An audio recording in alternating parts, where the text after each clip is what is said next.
અમદાવાદના સરદારનગર વોર્ડમાં આયારામ દરબારના main road પર એક કોમન પ્લોટ છે જે છેલ્લા કેટલાક સમયથી ખંડરની હાલતમાં છે। ભૂતકાળમાં તે સિંધી સ્કૂલ હતી, લેકિન કેટલાક ભૂમાફિયાઓ તેમજ રાજકીય નેતાઓની નજર આ પ્લોટ ઉપર છે અને ખોટા દસ્તાવેજો અને પ્રોપર્ટી કાર્ડ બનવાની વિનાયતો ચાલી રહી છે એવું સ્થાનિક લોકોનો આક્ષેપ છે। તેમજ આજુબાજુના વિસ્તારમાં જે રેસિડેન્સમાંથી કોમર્સ થયું છે એની પણ ગુહાર કોર્પોરેશનમાં લગાવી છતાં પણ કોર્પોરેશન આજ સુધી કોઈ પણ કાયદેકીય પગલાં આવા ગેરકાયદેસર બાંધકામ पर लेती नहीं। प्रेसिडेंट भी हूँ, उन्होंने मैंने राजूआत की है, आपको कागज भी बताए, और आज तक मेरे को किसी भी कारपोरेशन के अधिकारी ने कोई मेरे को जवाब दिया नहीं है। और उसके बाद मैंने आपको बताया 23/3 को मेरे को जो अपने को आरटीआई की अपील थी उसमें मुझे बुलाया गया, अभय साहब के सामने मुझे रजू किया। उसके सामने मैंने अभय साहब को केयू पटेल साहब ने उनको ऑर्डर किया, उनको कागज़ दो। आज तक मेरे उन्होंने कागज़ दिया। उसके बाद मैंने 9/4 को अभय साहब से फिर बात की फ़ोन पे, तो उन्होंने मुझे बोला आपको मिल जाएंगे कागज़। आज तक मुझे कागज़ मिले नहीं हैं और ये बिल्कुल गैरकायदे से, अगर जो कायदे से होवे तो फिर बतावे, कागज़ बतावे। पार्किंग का मुद्दा है, पार्किंग नहीं है और यह परेशानी है। यहाँ क्या आता है, ये जो दुकानें बनती है ना, ये जो इन्वेस्टर लोग हैं वो अपने पैसे देकर फिर वो ये नफ़ा खाकर चले जाते हैं और कोई यह सुनता ही नहीं है। हाँ, बिल्डर का साहब नाम पता नहीं है, अगर नाम होगा तो मैं आपको करूँगा, लेकिन मकान मालिक का मैं आपको नाम बता सकता हूँ। जो भी मकान का नाम हरीश माधव दास लौंगाणी, उन्होंने मकान बेचा है और उन्होंने ये स्कूल को दिया हुआ है। उनके पास ही मैंने उनको भी नोटिस दिया था, उन्होंने भी कोई जवाब नहीं दिया। और ये जो काम हो रहा है ना, बिल्कुल सरदारनगर से बहुत है और ये कॉर्पोरेशन वाले सुनते ही नहीं है।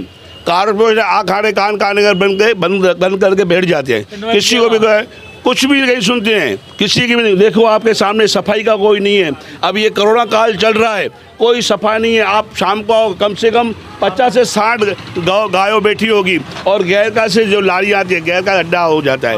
भाई सब गलत इंसान आते हैं। हमारी बहन दिकरियों यहाँ सब्जी मार्केट कैसे जा रहे साहब, बहुत परेशानी है। पार्किंग की भी बहुत कोई पार्किंग का नहीं है। अभी इनको बोला है भाई यहाँ पे कोई बगीचा बनाओ, गार्डन बनाओ, कोई गार्डन बनाने वाले कोई सुनता ही नहीं है और किसी को बोलने जावे तो उल्टा हमारे ऊपर एलिगेशन दाखिल करते हैं। ओके।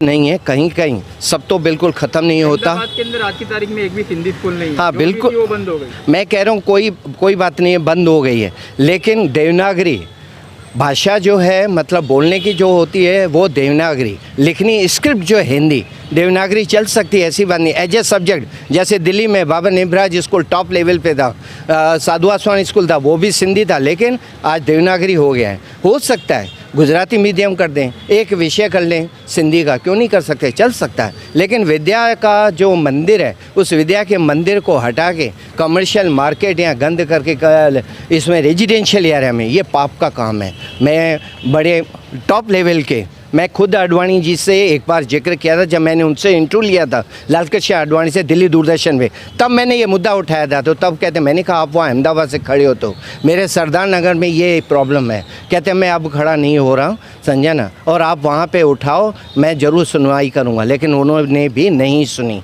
मैं खुद एक जीवित प्रमाण हूँ।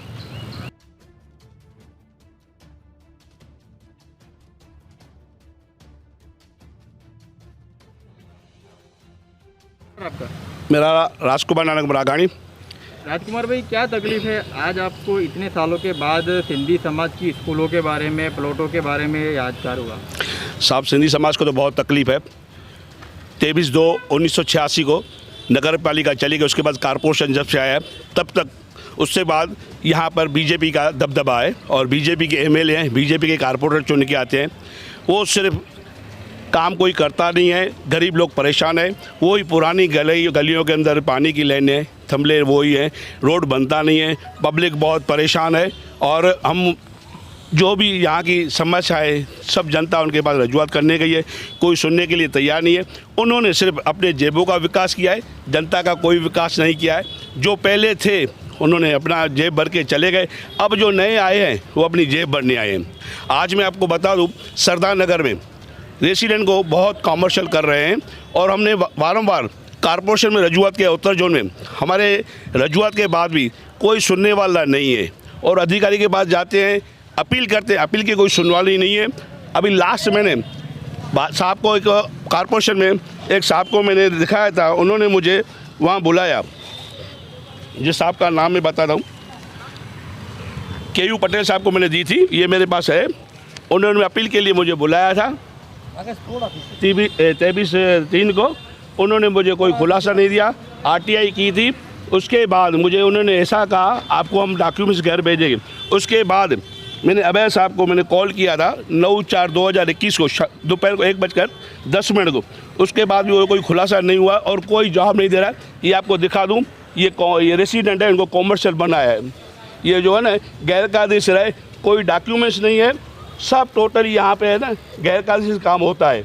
और ये जो भी ये सब मिली भगत है कारपोरेटरों की और ये अधिकारियों की, और कोई सुनने वाला नहीं है। मैंने बहुत रजूआत की है, लास्ट में इनको मैंने कायदे के नोटिस भी दिया है वकील के थ्रू, मैं आपको वो भी बता दूं, रावल साहब के थ्रू मैंने को नोटिस भी दिया है, लेकिन नोटिस का भी उन्होंने मुझे कोई जवाब दिया नहीं है। कारपोरेशन वाले भी, ये आपको बता देता हूँ मैं, नोटिस का भी रावल साहब को थ्रू मैंने नोटिस दिया था, तो भी उनका कोई जवाब नहीं है। ये सब खाली कागज़ मेरे को जमा करने पड़ते हैं, कोई सुनने वाला नहीं है। और ये जो हम जहाँ खड़े हैं, ये पहले स्कूल था, प्राइमरी स्कूल था, स्कूल बंद हो चुका है, बिल्कुल खंडर की हालत में।